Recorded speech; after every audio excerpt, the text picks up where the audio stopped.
Hello, good people of Internet Land. I'm back. My name is Alfred. I do these Clockwork Empires videos approximately once a month when a new version hits the stable branch. As you can see in the load screen now, it's indicated in the top right.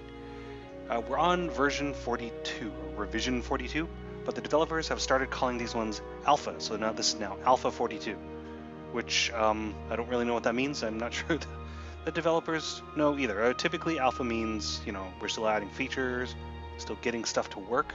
When a game gets into beta, it's like, I guess it's feature complete. Now we work on balance and bug testing and stuff. Anyway, so that's where we're at now. It's been approximately a year since this game entered early access and became available, purchasable on Steam on that basis. Before that, it was also, there's a very limited closed, well, it wasn't really a closed beta, closed access. It was called earliest access. It was not through Steam. It was just through the website. And yeah, that was pretty cool as well. Things were fast and hairy in the good old days. Things were very, very broken. The game's come a long, long way in that year. I'm very happy to see the progress it's made. It's been very cool just watching the game develop. So here I am in the loading screen. At the Colonial Embarkation screen, as is my routine generally with these things, I'll be covering the new stuff that's been added to the game since the previous release in the first episode, and I'll spend a few episodes after that just playing through the game. Now, what we see here is the procedurally generated map, which doesn't actually affect your colony right now, but the framework is in there. So if I go back, there's a create new world button, which I could create, and I'm not going to do it now. But it will generate a new height map. We still have just the two starting locations right now, the jungle and the temperate biome. And then we still have all the loadout starting options. That was introduced the previous revision, I believe. So all of that is in there. I guess I'll just go with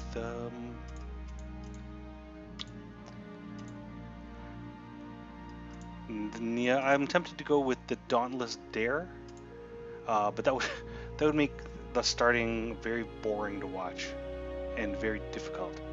Difficulty I don't mind, but it'll make a bad and boring video. Let's go with the Advanced Colony Starter Pack. Alright, I'm going to start up the map. I'm going to warn you in advance, turn down your sound right before the map spawns in, because there's a bit of a sound bug right now.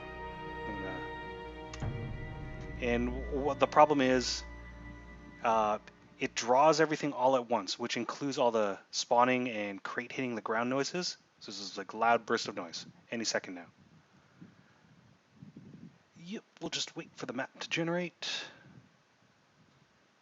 And once it's generated, we'll get started on the colony and we'll talk about the new stuff. There's been a bunch of cool new stuff and some changes in some fundamental systems of the game. Don't want my voice to be eradicated by a burst of sound. Ouch, there we go. Alright, so here we are. I'm going to pause the game for a sec. The very first thing people might know... actually, I don't need to pause the game. You guys have seen me do this many, many times. Here I am just setting up the initial colony. I'm going to set up a carpentry right here. Let's give our carpentry a door and a workbench. As usual, I'm going to stick a bed in here just because I can. I'm going to build a stockpile. So, one thing I'll mention right off the bat, stockpile sizes have been limited. No longer can they be of infinite size. The biggest they'll get is this. I believe this is 7 by 7. That was deliberate, although I'm not quite sure to what end. I believe it's because there are stockpile and hauling refinements on the way. But I guess we'll see. Oh, I get it. Brief introduction for those of you who are just tuning in for the first time. Might be wondering what Clockwork Empires is all about. So the setting is sort of an alternate reality Victorian England. You are a colonial administrator in charge of building a colony in previously undiscovered wilderness. So you get a handful of colonists, a handful of supplies, and you're tasked with building it up from there. You need to keep everyone fed, and you need to keep them alive, and keep them busy. So this is a new thing in this version. See this fancy new workroom menu? It's got, first of all, it's much smaller. Oh, just pause it right here. Okay, there's a lot going on.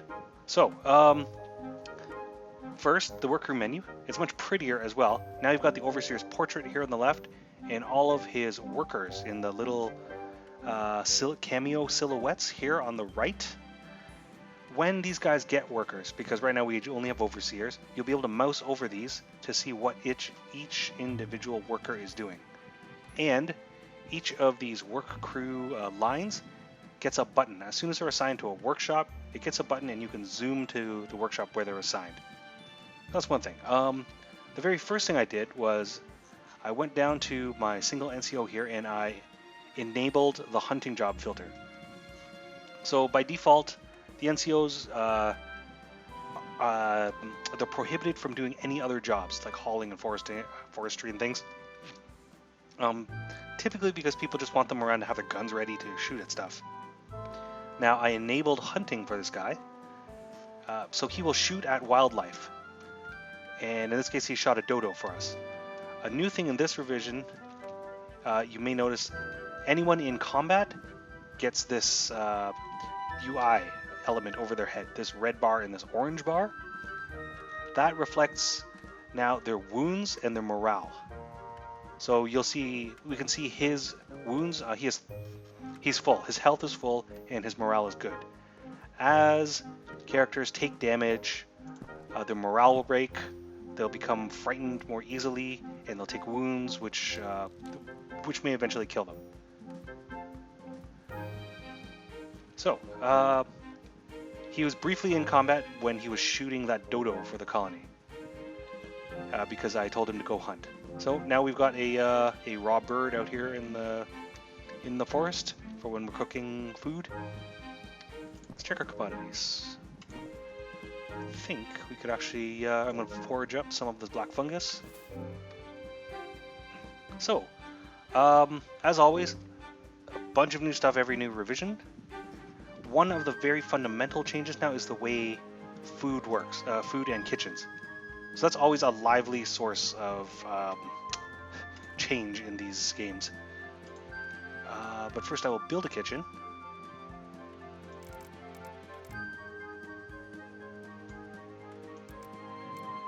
There, that'll be fine. Get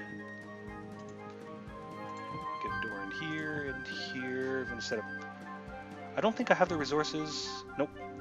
I don't have the metal parts necessary to build a high efficiency iron oven. I'm just going to build stone ovens for now. By holding shift left click I can place them multiple times. Again, I'm going to put a single bed in here. It's a little too wide.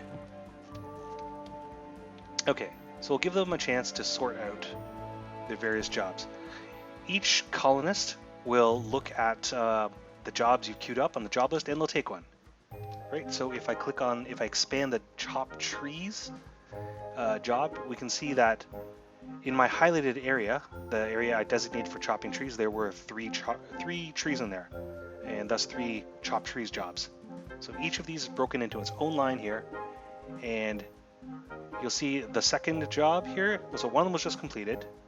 The second one is unassigned because nobody's taken it yet, but the first one has been taken by Otis Pendlehewer. And when it gives a guy's name, it actually means his work crew. So his entire, let's say Mr. Pendlehewer here had 3 colonists. All 3 of them would be chopping trees and producing these logs, which are necessary to build practically everything. So we'll just let this run for a little bit. So here's the thing about farming. You create a farm by dragging out, selecting the zones and construction button here, and then selecting one of these options. In this case, I'm going to select the farm creation button, and you drag out an area, which is to be your farm. In games past, I would actually drag, wow, this is new. First of all, maximum size for farms used to be about this big. Now they are very, very big. What is this, like 12 by 12 or something? So even though I have the ability to make a gigantic farm, I'm actually going to start with a tiny little farm here, and I'll explain why that is in a second. But first, observe the new crop interface. So the old crop interface just had these buttons. It didn't have these little icons on the right. It was just a list of plants. New thing, it is now possible to grow corn in the temperate biome, where it used to be possible only in the jungle. So that's a new thing. You can grow corn, and you can also make corn maize stew in the kitchen. Okay, there's more information on crops. They're no longer identical. Right? It will tell you how much labor, how labor intensive they are, what the relative crop yield is, and their growth rate. All of which are variable, all of which are different. And that might influence the choice. So I'm going to pick the medium crop for now. And maybe we can specialize. If it turns out we have a lot of excess labor available, we might be able to pick a high labor crop with a higher yield, for instance, which is not cabbage, maybe wheat. Pumpkins, maybe? Well, okay, so we can pick and choose a crop that best suits our labor situation, because farming is now very labor intensive.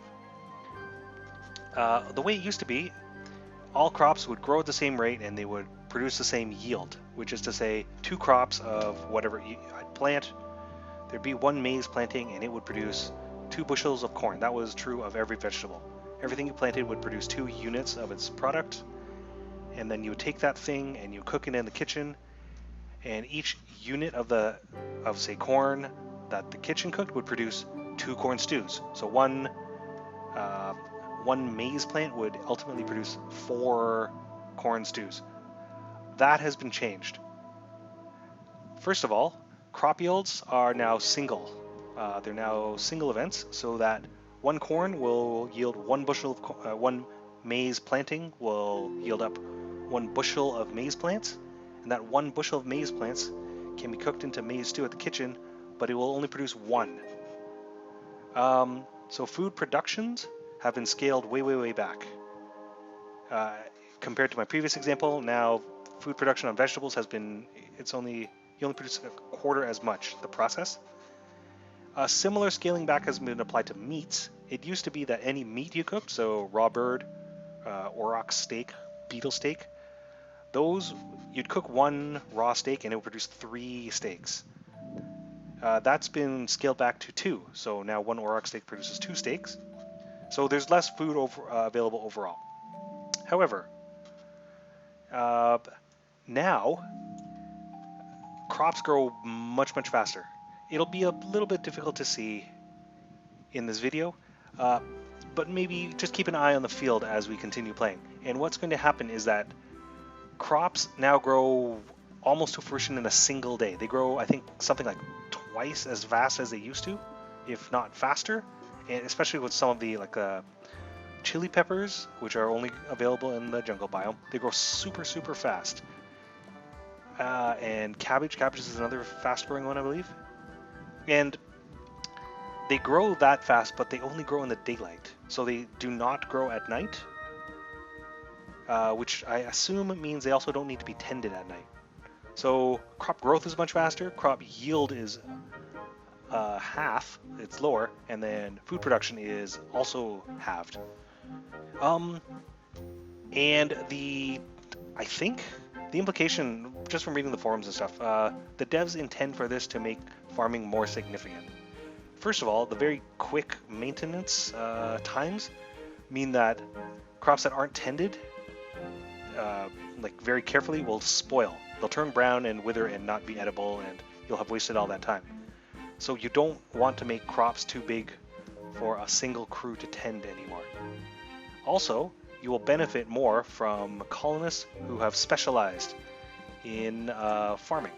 So if I click on Edwina Goldenhewer here, She's got a list of skills here, and just like you or me, she gets better at things by doing them. So right now she's farming. Her farming skill is terrible, which doesn't mean she's bad at it, but it's just at the slowest possible rate. As she does it in more and more, that skill will go up. The next rank up from terrible is not terrible, I believe. And here's the autosave. And that'll get, anyway, as the ranks go up, the speed at which these colonists can complete their assigned tasks will also increase. That applies to all workshop jobs and practically everything. Hauling stuff in from the forest, foraging. They'll do it more and more, and they'll get better and better at it, which means they'll do it faster and faster. Which means long-term strategy means ideally you want crews that are specialized in specific things. Anyone can pick up any job, but the best people to do that job will be the specialists. Which I think is a way to sort of create investiture in your colonists. Right? You'll remember someone's particularly good at something, and you'll want to make sure they stay and do it. So I'm just waiting for this stuff to get built, and I've realized all this construction has been halted. We've got all the planks we need, but not enough stone. Both these buildings need stone. Fortunately, there's some rock over here. Unfortunately, that is the only rock. Oh, we don't have a stone supply problem. So again, I've kept this plot super small, as I want to make sure that one crew can handle it without any spoilage. And because only one crew can tend a plot at a time, and I have no workers, I need a plot small enough for one person to tend. Well, we'll let these guys get on their business. Might as well harvest this black fungus while we're at it. So these two are, I believe they're talking to each other? Nope, they're just standing idle. Colonists will talk to each other, and their personality traits will influence each other. They will like or not like each other based on their shared interests and desires. And if they disagree strong enough, they get in fist fights, or they'll slap each other. Or if they like each other, they'll hug, they might even fall in love. Yeah, they have a life of their own. Right, so Otis Pendlehewer has created some stone blocks which will be used in the construction of the kitchen and the carpentry. Some yummy berries down here. So I'm not going to queue up too many more jobs, I think, because first of all, I've only got a very limited number of workers, and I don't want to overwhelm them with too many jobs. So, Clockwork Empires is a game in which this is fictitious alternate reality kind of England. The empire is known as the Clockwork Empire, and if you read into the lore a little bit, it's implied there's a queen, and there's the Church of the Holy Cog. There are also other nations that exist in this game. So there's the République Mécanique, which is kind of like France. There's the Stalmarkians, which is kind of like Prussia. And there's the Novorus. The Novorus are kind of like Russia. There are also fishmen in this game. Mysterious fishmen who we don't share a language with, and they're a little bit horrifying, and their mere presence tends to make your colonists insane. There are bandits. Those are human hostiles who will spawn in sort of the dark fringes of the map, and they will. You have many options for dealing with them. You can shoot them on sight. You can hope for peaceful relations. You can let them steal your stuff without resistance if they have overwhelming force and you don't want everyone in your colony to die. All of those decisions will influence later decisions. There are the Obeliscians. Very little is known about them. They're somehow tied to the mysterious black ruins that pop up now and again. And they're the source of unseemly and irrational monsters that will they'll pose a hazard to your colony, but maybe not. Another thing that's possible in this game are cults. Now, many colonists are of a religious or mystical bent, and there's a possibility they may form occult organizations. They may even decide to worship the Obeliskians, and in rare cases, even the Fish People. So, those are some of the factions. I know there are more coming, all of which people like to belong, right? So they like to belong to organizations, they like to form their own cults. Some colonists might have opinions about how you decide to deal with the bandits and the Fish People.